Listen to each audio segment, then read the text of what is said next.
Na tukisalia kwenye masuala yanayofungamana na mswada huo wa fedha, kiongozi wa muungano wa Azimio One Kenya Raila Odinga amesema Wakenya watakabiliwa na nyakati ngumu zaidi kiuchumi iwapo mswada wa fedha wa mwaka 2023 utaidhinishwa na kuwa sheria. Odinga amesema serikali haitilii maanani changamoto zinazowakumba Wakenya.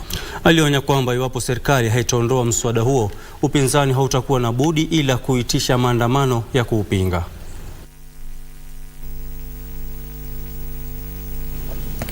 Kinara wa Azimio la Umoja One Kenya Raila Odinga alikita kambi katika kaunti ya Kisii ambapo alikutana na viongozi wa jamii ya Abagusi. Na kwa mara nyingine kiongozi huyo wa chama cha ODM akawataka wabunge wanaoegemea mrengo wa Azimio kuubwaga mswada huo. Mingi ambazo zimeongezwa ndani ya hiyo bajeti ambayo ikitekelezwa hali ya maisha itakuwa mbaya zaidi kwa Wakenya. Isitoshe, Raila alitishia kuitisha maandamano ya kuupinga ikiwa utapitishwa bila marekebisho. Alhamisi mbele nakuja utasoma bajeti. Okay? Baada ya kusoma bajeti wataleta hiyo finance bill. Wakileta hiyo finance bill na hii tutapiga parapanda.